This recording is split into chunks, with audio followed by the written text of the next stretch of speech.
o que tem de filho do diabo mercenário atrás de púlpito hoje engravatado, de Bíblia na mão pregando, falando Jesus, Jesus, o que tem hoje é impressionante. Parece que Pedro estava assistindo uma televisão. Impressionante, inigualável essa revelação. Amém. Isaías 6 diz: no ano em que faleceu o rei Uzias, eu vi o Eterno sentado sobre um trono alto e exaltado. A aba do seu manto preenchia todo o templo. Em torno dele posicionavam-se serafins, cada um deles tinha 6 asas. Com 2 cobriam o rosto, com 2 cobriam os pés, com 2 voavam. E ao mesmo tempo clamavam uns aos outros: Santo, Santo, Santo é o Senhor dos exércitos, eis que toda a terra está plena da glória do Senhor.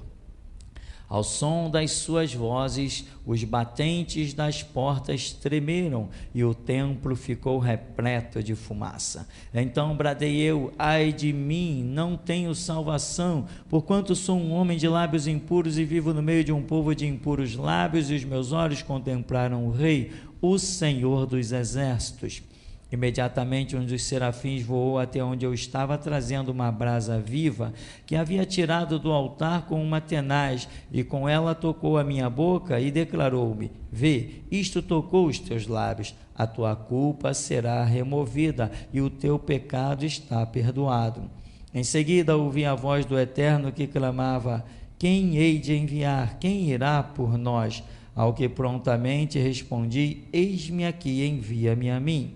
Ele me respondeu: vai e dize a este povo, podeis ouvir constantemente, mas não haveis de compreender. Podeis ver e continuar a ver sempre, contudo, jamais percebereis. Embota o coração deste povo, torna esta gente incapaz de escutar os seus ouvidos e tapa-lhes os olhos.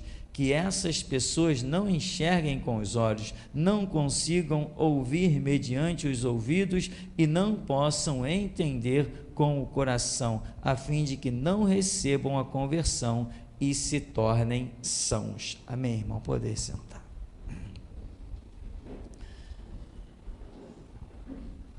Irmãos, aqui no que nós descrevemos como o chamado de Isaías, algumas coisas acontecem antes, e alguns acreditam até que o capítulo está fora da cronologia, porque imaginam que esse capítulo 6 devesse ser o primeiro, mas isso não faz diferença para nós, esse detalhe, porque a Bíblia é tão intrigante que às vezes em um versículo o Senhor Deus fala conosco, e não importa se ele foi escrito antes ou depois de nada, amém? O que importa é que nós sabemos que ouvimos Deus, que recebemos do alto. E aqui nesse chamado de Isaías, quando todos acreditam que a partir daqui deu-se o ministério de Isaías, quando começou o ministério de Isaías, nós vemos aqui algumas características que não podem faltar no chamado de uma pessoa.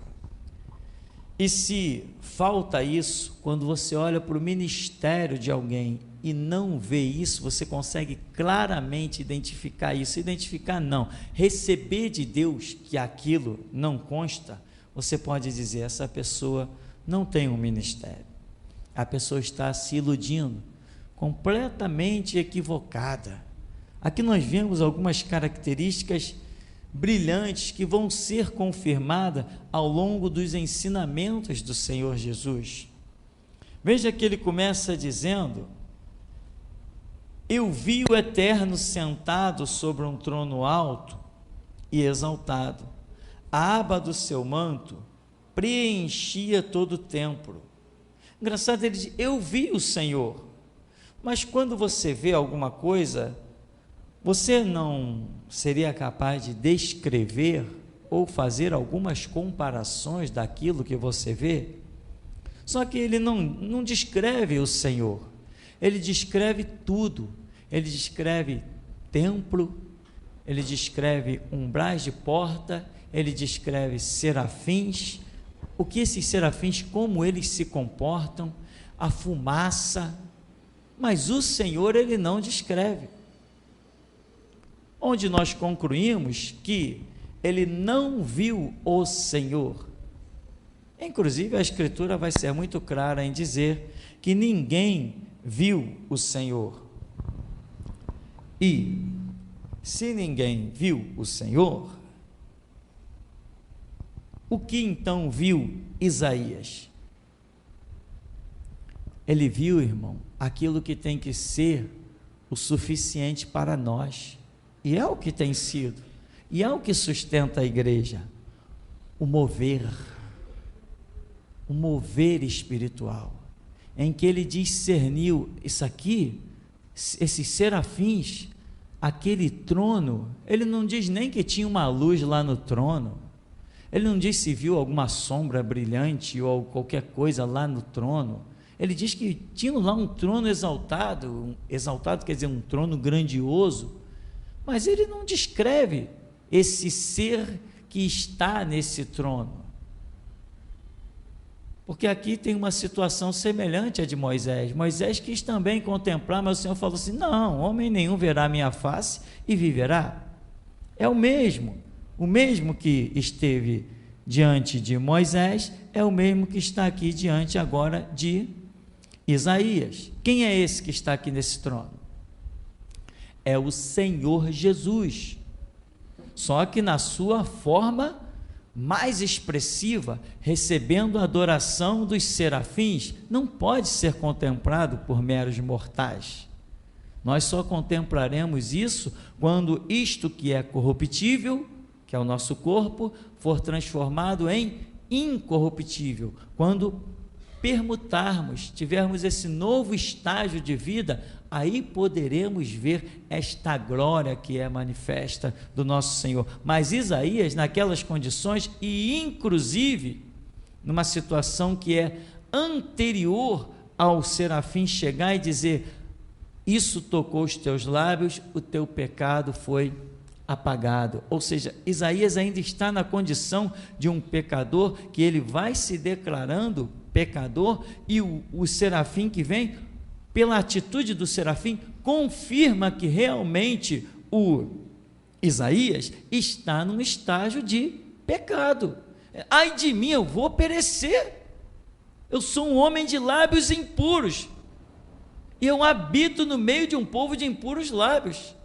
Então eu sou um homem de lábios impuros. Opa, se ele detecta que ele é um homem de lábios impuros, ele entende que ele não está em condições de estar vendo aquilo que ele está vendo, nem aquilo. Então o Senhor mesmo, na sua glória ali, ele com certeza absoluta, ele não viu, nem mesmo Adão, antes do pecado entrar no globo terrestre, nem mesmo Adão contemplou tamanha formosura do Senhor nosso Deus, nem mesmo Adão. Bom, falar de Adão é o mínimo, porque a própria Escritura dá testemunho disso, que nem mesmo Adão o contemplou, nem mesmo Adão. E olha, Adão não tinha pecado. Quando o Senhor vinha na viração do dia conversar com Adão, o que Adão via? Adão via também um mover, ele sentia um mover. Lembra que quando Adão está em pecado, ele não diz, eu me escondi porque eu vi o Senhor chegando. Não vi nada. Da mesma forma, eu ouvi o som do Senhor no jardim e eu me escondi. Então ele não contemplou, Adão não contemplou, Isaías não contemplou, ninguém contemplou. Eu acho que aquele que mais viu foi Moisés, né? Se não me falha a memória de alguns detalhes, foi Moisés, nessa espécie de glória. Moisés viu porque o Senhor fez aquela simbologia e disse, Moisés, você vai me ver pelas costas, mas a minha face ninguém pode ver. Então houve aquilo que eu entendo que Moisés foi o que mais viu. Embora ele manifestou-se para Josué, ele manifestou-se para Manoá, pai de Sansão, ele manifestou-se para Gideão e para tantos, porém em forma angelical, sem aquele resplendor total da sua glória. Então, este é um pouco da história. Então, o que acontece, irmão? Daqui vai surgir o chamado de Isaías. O chamado ministerial de um homem só acontece quando ele contempla um mover espiritual. Sem esse mover espiritual, pode ler Bíblia de capa a capa. Pode fazer 500 jejuns, sobe o Monte Horebe, sobe o Monte Jacó, o Monte de Gramacho, pode subir todos os montes do Rio de Janeiro, irmão. Nada disso faz um homem alcançar ministério. Se ele não contemplar um mover espiritual, que ele possa dizer: caramba, não tenho como negar, há um Deus. Se ele não tiver essa plena convicção de saber que algo é real, é palpável, Deus é real e é palpável, se ele não tiver essa plena convicção e tentar caminhar, ele vai naufragar. O homem só não naufraga na caminhada ministerial quando ele está disposto a morrer por aquela caminhada. Se ele não estiver disposto a morrer pelaquela caminhada, ele já começa o seu ministério em fracasso. Em fracasso. Na verdade, que não é nem ministério, ele começa aquela brincadeira, como a gente vê por aí, consagrações e blá, blá, blá, aquela carreira dentro das igrejas. Você começa abrindo porta, na Nova Vida é assim, você começa como porteiro, aí de porteiro você vai ajudar no altar, aí vai fazer não sei o que, é uma carreira, eles podiam servir o exército, ou então vai servir na boca de fumo mesmo, que dá no mesmo. Onde já se viu isso, meu irmão? Chamado ministerial é você no altar de Deus, não é homens dizendo que você é Deus dizendo que você é. Quando você sabe que alguém me tocou, e esse alguém é o Senhor, porque eu estava sozinho no meu quarto, eu senti o abraço dele, eu senti ele me pegar no colo, eu senti o toque dele, era eu e ele, não tinha mais ninguém ali, era eu e ele. Aí sim você tem uma história para contar, aí você tem uma fé, você tem uma razão para apostar a sua vida. Não é esse negócio de que a partir de hoje eu te consagro pastor, só se for pastor do diabo. Homens não têm poder para consagrar outros homens para a seara que não lhes pertence. Jesus falou: a seara é do Senhor, rogai ao Senhor da seara que envie trabalhadores para a sua seara. Ele não me disse envie trabalhadores para a seara, ele disse rogai ao Senhor, o Deus vivo, que ele envie. Ninguém pode enviar trabalhador para a seara que não seja o próprio Senhor, impossível. Mas uma raça mal intencionada por aí, que encabresta o povo de Deus. Irmão, sabe por que eu falo isso com uma certa ira? Uma certa não, com uma ira mesmo, não é certa ira não, é com ira. Eu vi muitos ministérios sepultados por causa desta desgraça de cargos, pessoas esperando uma promoção, jovens de 15, 16 anos tendo visões poderosas, incríveis, que eu ficava de boca aberta. Meninos que viraram para mim e disseram assim: olha, irmão, descarregavam, meu irmão. Eu dizia: meu Jesus, tu está falando pela boca dessa criança aí, não dá para negar. Aí vinham os mercenários, os desgraçados, e encabrestava essas crianças com cargo, e dali, a partir daquele cargo, elas já não eram mais nada. Tem uma igreja por aí, meu irmão, sobre a face da terra, que na hora de prestar conta perante o tribunal de Cristo, ai, não quero nem pensar em estar na pele deles. E depois ainda diz, não, mas Pedro consagrou Matias. Quer dizer que alguém mete a cabeça no trilho do trem, eu vou meter também?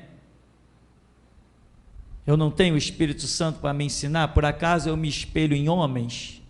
Pedro foi apenas um homem como eu, meu irmão. Nada além de mim. Tudo que ele fez pelo Evangelho eu busco fazer. Assim como ele quis dar a vida pelo Evangelho, eu luto todo dia para também fazer a mesma coisa. Pedro, eu nunca vou adorar Pedro, eu só adoro Jesus Cristo. Eu nunca vou seguir nenhuma palavra de Pedro, nenhuma vírgula, se ele, tudo que ele tiver dito, não concordar com o que Jesus Cristo disse. Então, não tem justificativa. Eu não me guio por erro porque alguém cometeu erro.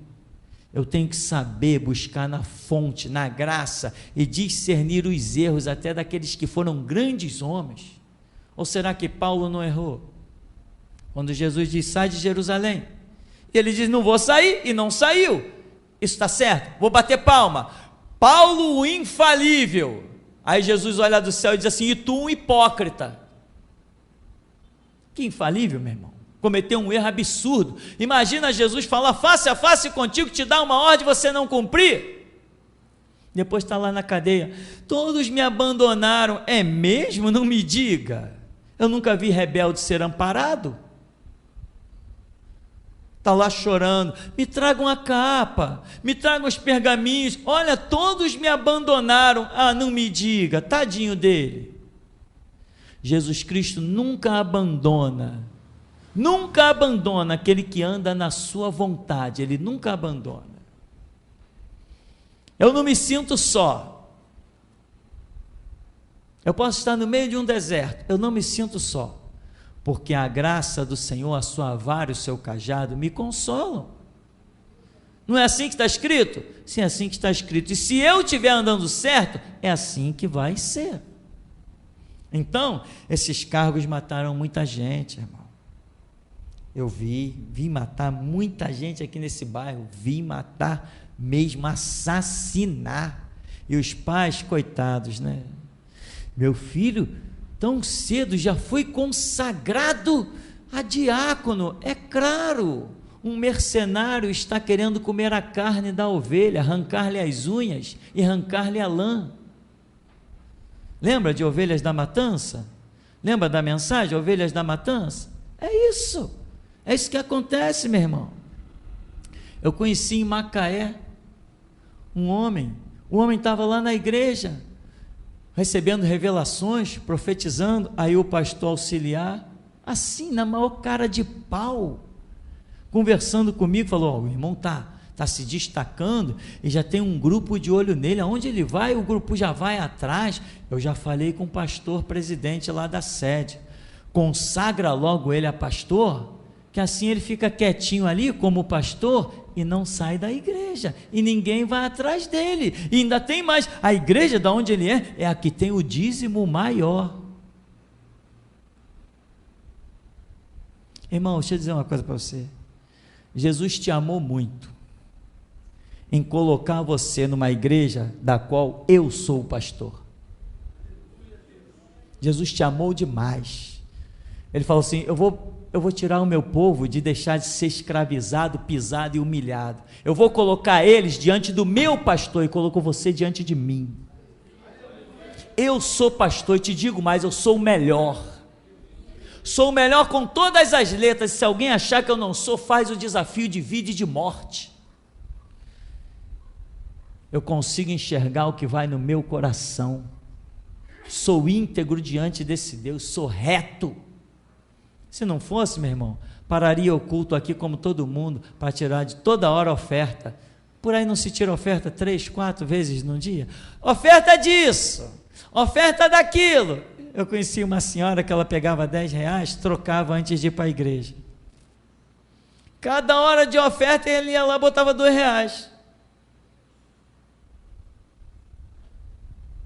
Por quê?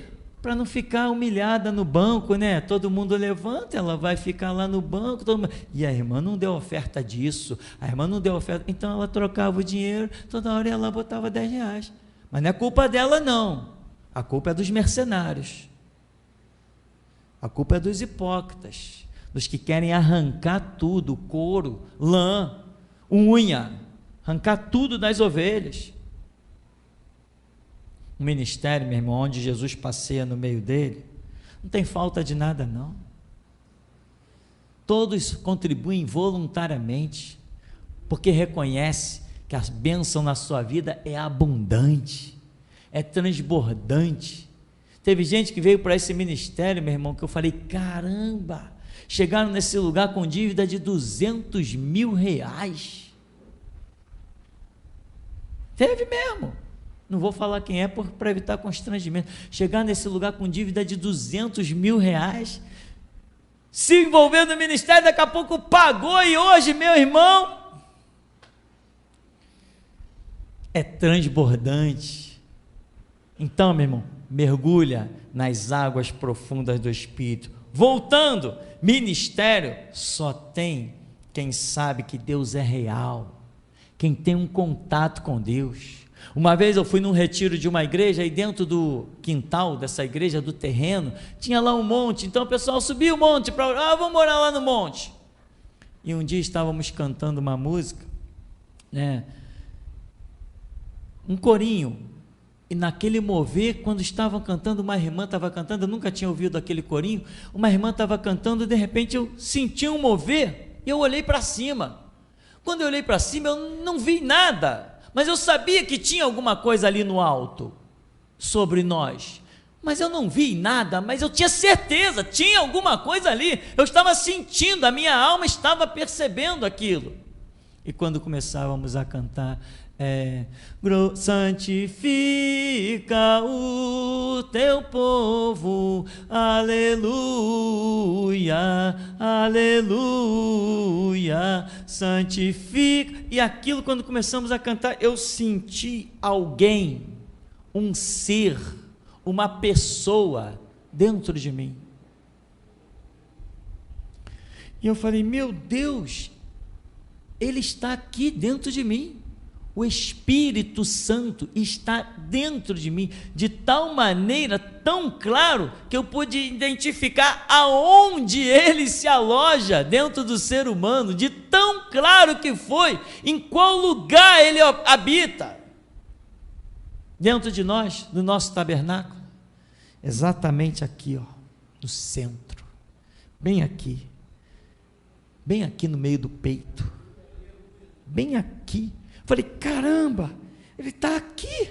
Eu fiquei assim, assustado com aquele ser dentro de mim. Eu falei, mas uma coisa incrível.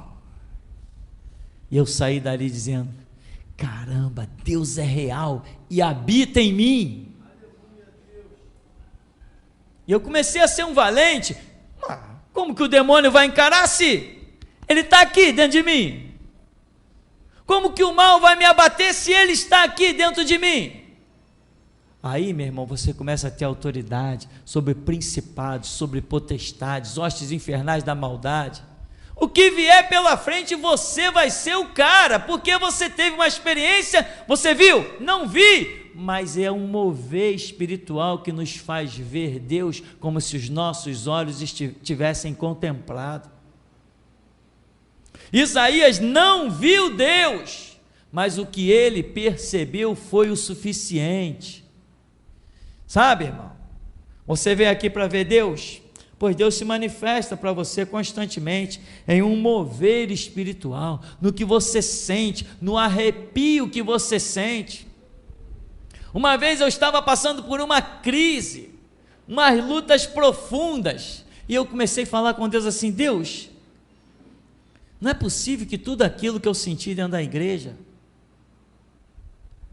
que tudo aquilo, aqueles arrepios, aquela força explosiva, aquela unção, aquelas coisas todas que eu senti, não é possível que tudo aquilo fosse coisa da emoção, e eu considerei que aquilo fosse sobrenatural, fosse Deus, e daqui a pouco na minha mente, veio um lugar. Eu disse, eu vou naquele lugar. Quando eu cheguei naquele lugar, sentei lá, alguém lá na frente da igreja, uma profeta virou e falou assim: olha, jovem, assim te manda dizer o Senhor, eu não me esqueci de você. Eu falei, eu sabia que aquilo não era emoção, eu sabia que aquilo era real, eu sabia que aqueles arrepios vinham do alto, era um mover do Espírito, eu sabia. Depois que ele falou, olha, jovem, eu não me esqueci de você, eu tenho uma grande obra na tua vida. Foi a primeira vez que eu ouvi Deus dizer, eu tenho uma grande obra na tua vida. Depois dali eu perdi a conta de quantas vezes ele disse isso. Então, irmão, em torno dele posicionavam-se serafins, cada um deles tinha 6 asas, com 2 cobriam o rosto, com 2 cobriam os pés e com 2 voavam. Meu irmão, um homem para alcançar um ministério, eles têm que entender, o homem tem que entender o que Deus, através deste mover, está falando para Isaías. O que ele está falando para Isaías? Isaías, eu vou te chamar, mas você precisa ter o quê? Reverência. Os serafins cobrem os pés. Temor, os serafins cobrem o rosto. Se não tiver reverência a Deus, se pensar que pode tratar Deus como um moleque, ou como o teu pai, ou como a tua mãe, ou como o teu filho, está muito enganado. Deus não é moleque. Deus não é um ser qualquer. Não compare Deus ao seu pai. Você respeita o teu pai? Tem temor ao teu pai? Então multiplica isso por 1 milhão quando você pensar em se dirigir a Deus. Isaías, esse é o chamado de Isaías. Isaías, está vendo esse negócio? Olha só, Isaías. Serafim significa ardentes, são seres completamente apaixonados por Deus, envolvidos quase que exclusivamente na adoração de Deus. Isaías, olha esses seres que nunca pecaram, olha esses seres que têm livre-arbítrio, olha esses seres magníficos, esplêndidos, olha só o temor e a reverência deles. Isaías olhou aquilo e falou, caramba, eu tenho que ser assim.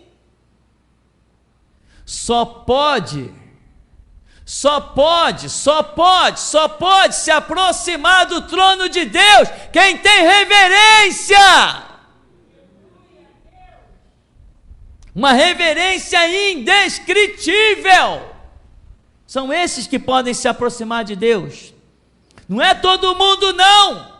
Lá em Apocalipse fala de vários grupinhos. Os 144 mil que cantam o cântico de Sião, o cântico de Moisés, tem o grupo das bodas do Cordeiro, tem uma série de grupos, os 24 anciãos, tem um monte de grupos lá em Apocalipse, e de repente João diz assim, eis que eu olhei para o outro lado, e eu vi uma grande multidão de salvos. Mas ele falou de grupos especiais. A Bíblia fala de galardão, irmão. A Bíblia fala de recompensa. Você acha que aqui dentro todos nós vamos ficar juntinhos lá no céu? Não, cada um de nós vai ficar no lugar que conquistou. Os mentirosos, aqueles que se redimiram, mas estão sempre com uma mentirinha, é o eletrocardiograma, vai e volta. Não é justo que fique junto com aquele que nunca os seus lábios conheceram mentira. Amaram, apaixonaram-se pela verdade e trilharam o caminho da verdade e da justiça sempre. Não é justo que alguém que sobe, desce, cai e levanta, que vai ficar junto com este. Deus não é injusto.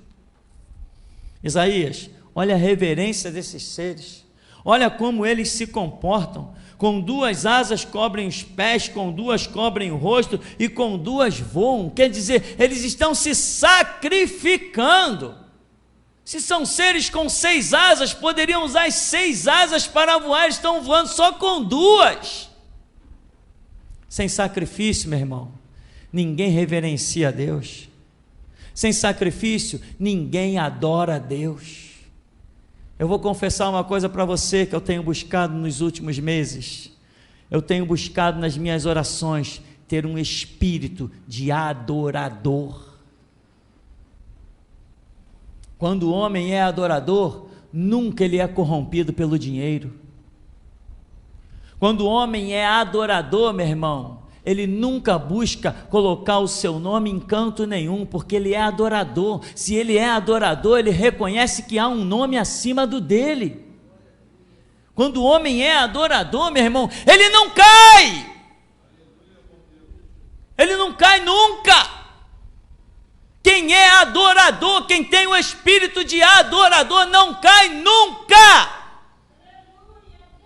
Não tem como cair. E de um tempo para cá, de alguns meses para cá, esse mover entrou dentro da minha alma. Jesus, eu preciso te adorar. Eu tenho necessidade de te adorar. E a coisa é tanto, meu irmão, isso é tão tremendo, que nesse mover, entrou uma música na minha cabeça, eu corri lá, peguei o papel e já escrevi mais uma música. São tantas músicas que eu tenho composto. E esse ano nós vamos começar a gravar muitas músicas. Compus mais uma música bonita, uma música bonita. Tem que ter o espírito de adorador, meu irmão. Tem que ser alguém propício. Quando o espírito de adorador, meu irmão, te leva a nunca querer ser superior a ninguém. Quem quer ser superior aos outros, não dobra joelhos. Quando você é um adorador, você dobra os teus joelhos. O fato de você dobrar os teus joelhos perante o invisível Deus poderoso, invisível, mais real, isso te classifica como alguém que não quer destaque. O teu destaque é estar de rosto em terra e ter o privilégio de dizer: Senhor, Rei meu e Deus meu. Isso é o que nos preenche, isso é o que nos satisfaz. Ao mesmo tempo clamavam uns aos outros: Santo, Santo, Santo, é o Senhor dos exércitos, toda a terra está plena da glória do Senhor. Ao som das suas vozes os batentes das portas tremeram e o templo ficou repleto de fumaça.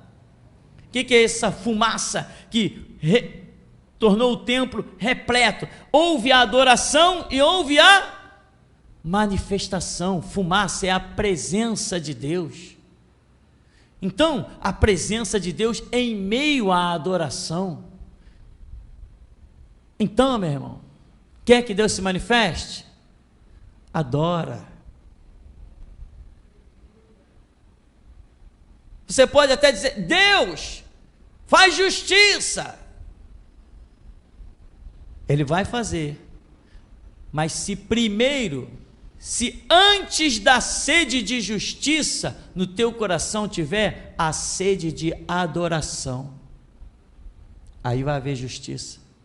Tem muita gente que não é servo, não é adorador, não está no script de Deus e fica: Deus, faz justiça, Deus, me faz prosperar, Deus, eu estou sendo humilhado, a palavra diz que os humilhados serão exaltados, e brá, brá, brá, brá, brá. Meu irmão, presta atenção, vencedores são os que sabem adorar a Deus.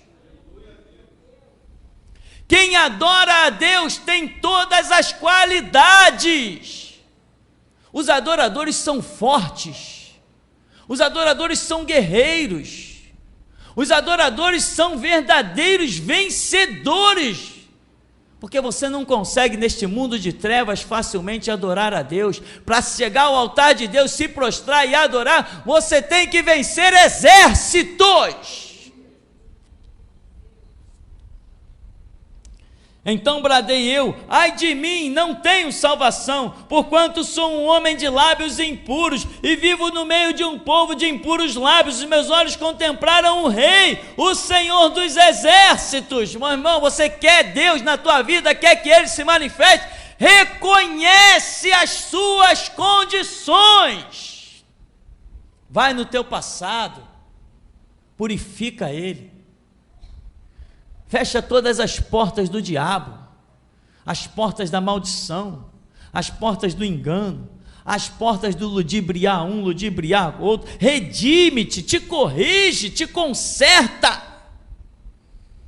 Aí, imediatamente, um dos serafins voou até onde eu estava, trazendo uma brasa viva que havia tirado do altar com uma tenaz. Por que o serafim fez isso? Porque ele reconheceu a condição em que ele se encontrava. Muita gente quer poder de Deus. Deus, me dá poder, que eu quero ser o poderoso, eu quero ser o tal. Deus me dá poder, Deus me dá unção, Deus me dá a graça, Deus me dá. Imagina, meu irmão, imagina que desperdício derramar um bálsamo em um vaso rachado. Imagina que desperdício derramar um puro unguento de nardo num vaso que dentro está cheio de impurezas. Que desperdício! Então, meu irmão, primeiro nós temos que nos purificar para poder receber a essência do Todo-Poderoso. A Escritura diz que nós somos o templo do Espírito Santo. Ah, somos mesmos? Eu nunca vi o Espírito, não imagino o Espírito Santo habitando num templo sujo.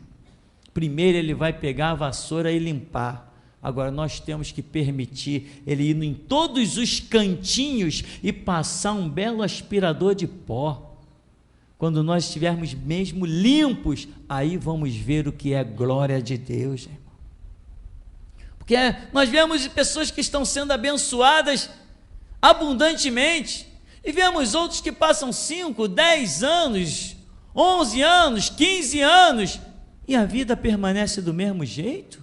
Não acontece nada, nem nas coisas espirituais, nem nas coisas naturais. Você não vê mudança de nada, você não vê a mão de Deus em nada. Onde será que está o erro dessas coisas?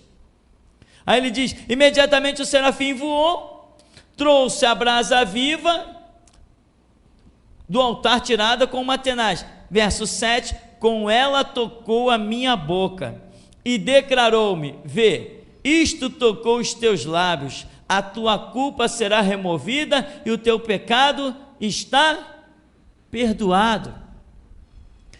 Antes de Isaías ser enviado por Deus, ele está sendo tratado, está sendo limpo, está sendo purificado, mas esse tratado, essa limpeza e essa purificação só acontece depois do reconhecimento de Isaías. O que faz Isaías receber um chamado ministerial não é ele contemplar o mover de Deus, é ele se redimir, reconhecer os seus erros.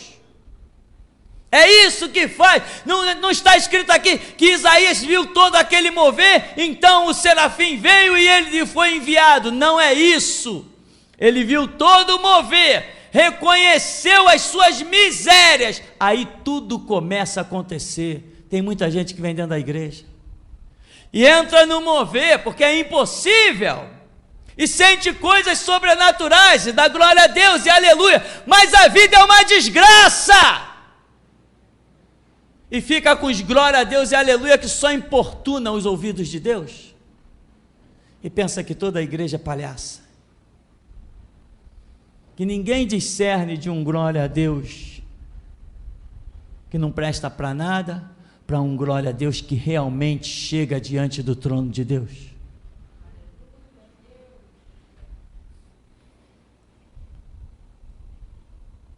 Então o serafim tocou e disse: tua culpa foi removida, teu pecado perdoado. Meu irmão, presta atenção numa coisa. Isaías é um homem pecador, e pelo jeito bem pecador. É bom saber disso, né? Que nós temos então a chance de ser convocados pelo Senhor, depois de um processo. Há um processo que nos convoca também. Olha o que o serafim disse para ele: a tua culpa e o teu pecado. Duas coisas. A tua culpa e o teu pecado. Tem muita gente que confessa o seu pecado, mas não assume a sua culpa. Muita gente confessa o seu pecado. Eu tenho que confessar o meu pecado. Jesus, mas não assume a sua culpa. Confessar pecado é moleza. Porque tem gente que pensa que basta chegar lá no seu cantinho, no seu quarto, Jesus, eu te confesso o meu pecado. Ai, pronto, resolvi o meu problema. Resolveu não. Aquele a quem você humilhou, aquele a quem você tentou destruir, mesmo que não saiba, é lá que você vai ter que se retratar. O seu pecado, você pode ter pedido perdão do seu pecado, pode até alcançar perdão do seu pecado, mas a sua culpa ainda vigora. E quando a culpa ainda vigora, meu irmão, não adianta pensar que vai a lugar nenhum. Quando reconhecemos os nossos pecados e confessamos, tá, Jesus tira, mas a culpa é a consequência do teu pecado. A culpa é aquilo que foi consequência do meu erro, do meu delito, do meu pecado. Eu tenho que ir lá, corrigir, eu tenho que ir lá. Então, Isaías aqui, há uma situação em que a culpa dele, e o pecado dele são removidos, e diz, está perdoado, verso 8, em seguida ouvi a voz do Eterno que chamava, quem hei de enviar, quem irá por nós? Veja bem, depois que a culpa foi removida, depois que o pecado foi perdoado, depois que ele viu a santidade, depois que ele entendeu o mover, os serafins adorando, depois que ele passou a entender o temor, a reverência, depois de tudo aquilo, depois de tudo aquilo é que a gente vai entender que muita gente diz assim, eu clamo, eu sou crente há 50 anos, e eu nunca ouvi a voz de Deus. Como é que pode? Um Deus que morreu na cruz por você, um Deus que te ama ao ponto de morrer por você, um Deus que abate legiões, miríades e miríades de demônio, ele diz, basta, para te proteger, e você diz, eu nunca ouvi a voz dele, nem em um mover, nem em sonho, nem em visão, nada, você nunca ouviu nada de Deus.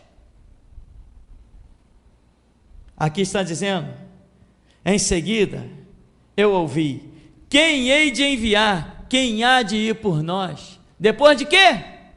Depois de todo o processo que ele passou, culpa removida, pecado perdoado, entendimento do temor, entendimento da reverência. Irmão, há um caminho para se ouvir a voz de Deus. E quando trilhamos este caminho, vamos ouvir. Tem só um detalhe, aqui quando Deus está chamando Isaías, meu irmão, isso aqui eu considero uma glória muito tremenda, é isso que faz o verdadeiro obreiro, e eu me incluo aqui. Quando Deus diz assim, quem eu hei de enviar?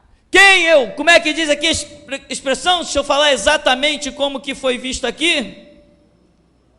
Em seguida ouvi a voz do Eterno que clamava, quem hei de enviar? Quem irá por quem? Deus está procurando pessoas que vão por Ele. Tem muita gente que está indo por si mesmo, para ver o destaque do seu nome, para ver a sua própria glória. Muita gente está querendo ser pastor porque está pensando que vai nadar em dinheiro. Esses estão sendo enviados por si mesmo, para o seu bel prazer. Quando se vai pensando em Deus, a história é bem diferente. Aqui Deus diz para Isaías, olha Isaías, eu vou te dizer uma coisa, tu vai pregar para um povo que não vai se converter? Então eu não vou ter seguidor, eu não vou ter uma multidão dando dízimo para mim, eu não vou ter uma multidão me bajulando, não, tu vai ficar sozinho. Quer ministério? Quem quer um ministério desse? Aqui estamos no capítulo 6, Isaías tem 66 capítulos, nós temos mais 60 capítulos pela frente. Isaías é um dos ministérios mais longos sobre o cenário de Israel.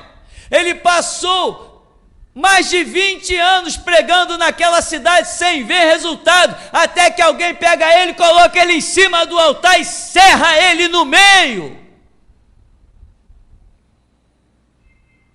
E por aí estão querendo, Senhor, eis-me aqui, envia-me a mim. todos com a sua vontade. Eu quero ser enviado. Senhor, eis-me aqui, envia-me a mim. O Senhor está perguntando: quem eu enviarei? Quem há de ir por nós? Nós quem? Pai, Filho, Espírito Santo. O Pai, o Filho, o Espírito Santo e os anjos, eles têm um grande projeto. E eles querem nos incluir nesses projetos. Nós temos que ser projetos do Senhor. Mas muitos estão querendo alcançar ministério pelos seus próprios projetos.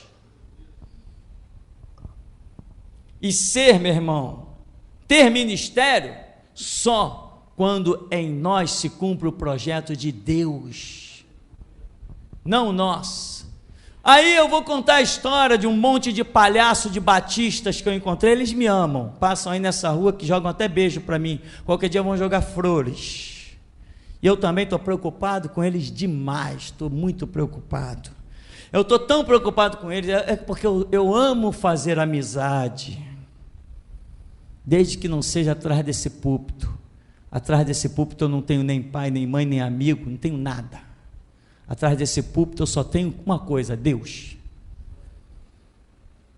Aí fica esses batistinhas, palhaços que tem por aí. Não, eu vou me formar no seminário, porque, irmão, sabe como é, né? Emprego aí que fora está difícil. É vagabundo, então vai para a boca de fumo, fumar maconha, vai pegar uma arma, vai assaltar um banco, ao invés de vir assaltar os crentes dentro das igrejas. Aí eles me amam, irmão, falar essas coisas. Que isso, irmão, está pegando pesado porque não tem dicionário aqui para me ficar procurando palavras piores, meu irmão. Eu trabalhei dentro de um seminário batista, eu vi e ouvi coisas que nem se eu tivesse trabalhado lá na quimbanda, na magia negra, eu acredito que não teria ouvido. Gente diz: eu vou me formar esse ano, mas a igreja que quiser que eu vá pastorear, não vem com papo de me dar salário mínimo não, tem que me dar um carro, uma casa para minha família, senão não vou pastorear não. Eles estão morrendo de amores pelas almas. Deixa eu falar mais uma vez, o bispo Walter da Nova Vida, aqui tinha um terreno vazio, e a minha mãe estava aí dando terreno para quem quisesse vir fazer a obra. Não era chegado o meu tempo ainda. E eles chegaram aqui, falaram o quê? Não vamos abrir igreja aqui nesse lugar não. Isso aqui é morro. Não é rua principal, lugar de difícil acesso. E pior, essa comunidade aqui é muito pobre, não tem dízimo para sustentar a igreja. Eles estão pensando nas almas, não estão? Irmão, tem um irmão aqui nesse ministério, não vou falar quem, ele teve uma visão, um sonho, que me intrigou. Ele me viu sozinho, não sei se num campo, numa quadra de futebol, ele me viu sozinho, rolava a bola de um lado para o outro, rolava a bola de um lado para o outro, eu percorria o campo, eu rolava a bola de um lado para o outro, e isso intrigou a ele mesmo também, que ele só foi me contar isso alguns dias depois. Ele disse: pastor, você jogava sozinho, você ia para lá, você vinha para cá, jogava sozinho, mas a tua musculatura, você estava muito magro, mas a tua musculatura bem definida, igual aqueles desenhos animados. Irmão, nem que eu jogue sozinho, mas essa bola vai rolar. Agora, eu não acredito que eu vou jogar sozinho. Eu acredito que Deus te chamou para ir, para a gente fazer uma tabelinha bonita, para nós formarmos uma equipe, formarmos uma bela seleção de Jesus, um timaço. Eu acredito nisso, sabe, meu irmão? Porque às vezes eu falo algumas coisas aqui tão pesadas e tem alguns que não entendem. Opa! Quando eu falar coisa pesada, meu irmão, salta, pega a palavra no ar e guarda no bolso do teu coração, porque você vai precisar dela, senão não vai dar para jogar comigo. A bola que eu tenho para passar para vocês é isso aí, ó. Essas coisas loucas que eu falo que ninguém mais fala, é o passe que eu dou que ninguém quer dar. Então, meu irmão, eu não estou aqui para jogar sozinho. Imagina um líder regional de uma igreja que diz: não vamos abrir igreja em tal lugar não, porque lá o povo é pobre. e não tem dízimo para sustentar a igreja. Imagina se um cara, se um safado desse está pensando no sangue de Cristo e nas almas. Ele está pensando em sustentar os seus próprios filhos com colégios pagos no exterior. Ele está pensando em sustentar sua mulher com roupas finas e caras, saltinho alto, pulseirinha de ouro e relógio caro. É isso que essa raça de mercenários está fazendo dentro da igreja. Recebe a bola aí, irmão, vamos jogar. Vamos bater bola, meu irmão, vamos para o ataque. Não é para você me ouvir e ficar calado, não. É para você me ouvir e falar. Não adianta você ouvir, não. Enquanto eu estou fazendo inimizade com o mundo inteiro, tem crente aí fazendo amizade. Fala a verdade que você vai ver se você tem amigos mesmo. Jesus Cristo veio nesse mundo, meu irmão, para provar que o mundo é mau. Crucificaram ele. Dá para lembrar que crucificaram Jesus? Se crucificaram Jesus, é porque os homens são maus, não querem a verdade. Ele disse: eu sou o caminho e a verdade. Eles mataram a verdade. E sabe o que é que Jesus falou? Vocês agora são os meus mártires. Um servo cabe ser igual ao seu Senhor. Jesus condenou, meu irmão, a era dele. E ele falou: não ficará pedra sobre pedra que não seja derribado. Agora é a nossa vez, meu irmão, de olhar para essa humanidade e dizer: não ficará pedra sobre pedra que não seja derribada. E quando eles martirizarem os últimos da igreja que está faltando para se somarem debaixo do altar, eles vão encarar o rolo compressor do anticristo e vão comer coisa muito pior do que o pão que o diabo amassou com as botas. Mas somos nós que vamos condenar o mundo, assim como Jesus condenou o mundo da sua época vindo em carne.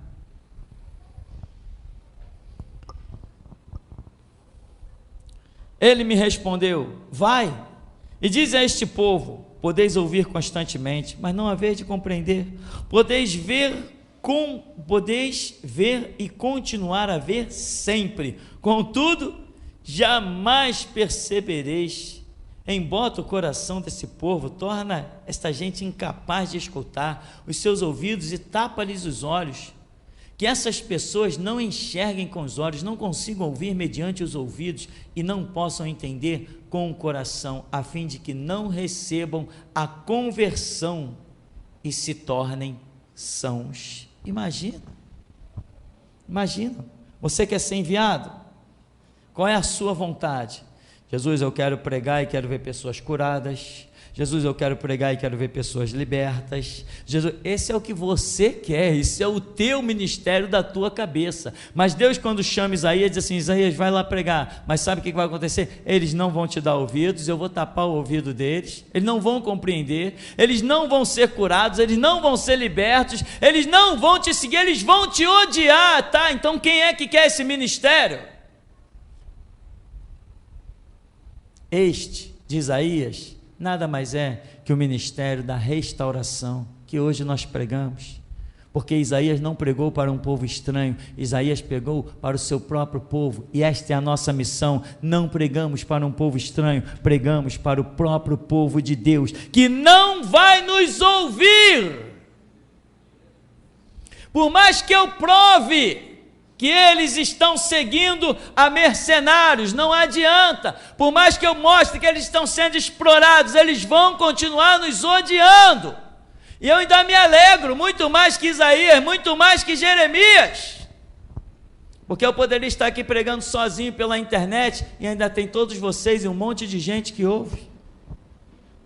Eu ainda vejo mais resultado que Isaías, mas ainda que eu não veja, ainda que o Senhor, o meu Deus, me diga: fecha a igreja e continua pregando sozinho, grava vídeos e põe na internet, ainda assim eu faria com alegria, meu irmão, porque tem o exemplo de Isaías. Então você quer ouvir? Quem há de ir? Quem enviarei? Quem há de ir? Por nós. Você tem que ir por eles. Não é Deus que vai por você, é você que vai por Deus. Não é esse o chamado? Quem enviarei? Quem há de ir por nós? Aí Isaías, depois de purificado, ouviu e disse: ah, Senhor, tu está precisando de gente? Ah, então eis-me aqui, envia-me a mim. Amém, meu irmão? Ficamos por aqui então. Até aqui. Nos tem ajudado, Senhor.